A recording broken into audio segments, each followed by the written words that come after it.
Hey, what's up guys? So in this video, we will see how to increase or decrease the icon size on any Vivo phone.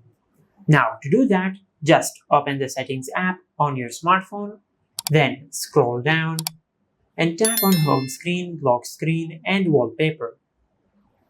Now just tap on icons. And from here, as you can see, there is the slider to increase or decrease the size of the icons. As I will move this slider to the right size, it will increase the size of the icons as you can see in the preview. And as I move it to the left side, it will decrease the size of the icons as we can see in the preview. Now let's increase the size of the icons. Just swipe to the right side.